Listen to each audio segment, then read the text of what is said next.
top 10 des héritiers congolais les plus riches. Salut tout le monde et bienvenue dans ce nouvel épisode d'O majuscule. Ce soir, on s'attaque à un sujet bling bling, paillettes et soyons honnêtes, un peu gênant. Le classement des 10 héritiers les plus riches de la République démocratique du Congo. Alors, on va se demander, qui sont ces enfants gâtés du Congo? D'où vient leur immense fortune? Et surtout, est-ce que l'argent de papa suffit pour réussir dans la vie? Accrochez-vous bien, ça va décoiffer. On commence fort, très fort, avec le haut du classement. La crème de la crème, le caviar du Kwango, les héritiers de Joseph Kabila. Ces figures emblématiques, issues d'une lignée puissante, sont au cœur de l'élite congolaise. Jainé et Zoé, les enfants chéris de l'ancien président, sont assis sur un véritable empire. Leur influence s'étend bien au-delà des frontières du Congo. Mines, télécoms, médias, ils ont mis la main sur tout ce qui rapporte. Leur contrôle sur ces secteurs clés leur assure une richesse incommensurable. On parle ici de holdings tentaculaires, de participations obscures dans des sociétés offshore, de quoi rendre vert de jalousie un banquier suisse.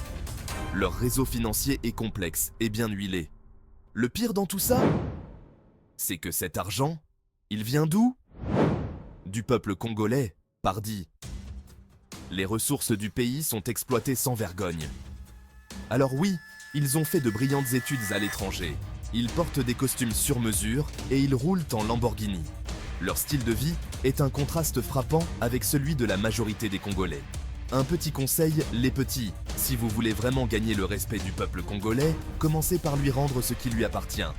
Investissez dans des projets sociaux et montrez que vous vous souciez vraiment de votre pays. Changement de décor maintenant, avec une famille un peu moins connue du grand public, mais tout aussi influente, les Mandars. Originaires d'Afrique de l'Ouest, ces entrepreneurs avisés ont su flairer le bon coup en investissant dans l'agriculture et l'agroalimentaire en RDC. Et là, on ne parle pas de petites exploitations familiales, mais de véritables machines à cash, avec des hectares de terres arables, des usines de transformation dernier cri et des contrats en or avec les géants de la distribution. Le secret de leur réussite? Une bonne dose d'ambition, un soupçon d'opportunisme et surtout un carnet d'adresses bien rempli. Les Mandars, c'est un peu le symbole de cette nouvelle génération d'entrepreneurs africains, formés dans les meilleures écoles occidentales, mais bien décidés à faire fortune sur le continent. Une chose est sûre, les Mandars ne sont pas prêts de quitter le classement des familles les plus riches du Congo. Leur influence ne cesse de croître et ils continuent d'inspirer de nombreux jeunes entrepreneurs africains. Avec leur vision innovante et leur détermination, ils sont bien partis pour marquer l'histoire économique du continent. Accrochez-vous, on passe maintenant aux rois du béton, les empereurs du BTP, les seigneurs du ciment, les Blattner. Une dynastie qui a su imposer son nom dans le secteur. Cette famille d'origine suisse, c'est un peu l'incarnation du capitalisme colonial. Leur histoire est fascinante. Arrivés au Congo il y a plusieurs générations, ils ont su s'adapter et prospérer. Ils ont su profiter du système pour bâtir un empire dans la construction et le génie civil. Routes, ponts, bâtiments publics, ils ont tout construit, ou presque. Leur empreinte est partout. Les héritiers Blattner, formés dans les meilleures écoles d'ingénieurs, sont prêts à continuer l'héritage. On reprit le flambeau familial avec un appétit féroce. Alors, bien sûr, ils ne manquent pas d'ambition. Ils se défendent de tout népotisme, affirmant leur mérite. Ils parlent de développement économique, d'emplois créés. Leur impact est indéniable. Un conseil, les Blattner. Si vous voulez vraiment aider le Congo, soyez transparent. Commencez par payer vos impôts. C'est la première étape vers un véritable changement. Chapitre 4. Les enfants de Jean-Pierre Bemba. On passe maintenant à une famille qui ne laisse personne indifférent au Congo, les Bemba. Le patriarche, Jean-Pierre, c'est un personnage haut en couleur. Ancien vice-président, chef de guerre, accusé par la Cour pénale internationale, bref, un CV long comme le bras. Et ses enfants, dans tout ça, eh bien, ils profitent tranquillement de la fortune amassée par papa. Import-export, immobilier, ils ont investi dans des secteurs juteux, histoire de faire fructifier l'héritage familial. Alors, à quand le retour de la famille Bemba sur le devant de la scène politique? Affaire à suivre. Chapitre 5. Les descendants de la famille Senadji. On continue notre périple dans le monde impitoyable des affaires congolaises, avec une famille qui sait se faire discrète, les Senadji. D'origine marocaine, ils se sont spécialisés dans l'import-export, tissant une toile d'araignée commerciale entre le Congo, l'Afrique du Nord, l'Europe et le Moyen-Orient. Leur créneau, les produits de consommation, le commerce de gros, bref, tout ce qui rapporte. Les héritiers Senadji, formés dans les meilleures écoles de commerce, ont su moderniser l'entreprise familiale, la rendant encore plus efficace, encore plus rentable. Mais ne vous y trompez pas, derrière cette façade discrète se cache une puissance financière redoutable. Chapitre 6. Zoé Kabila.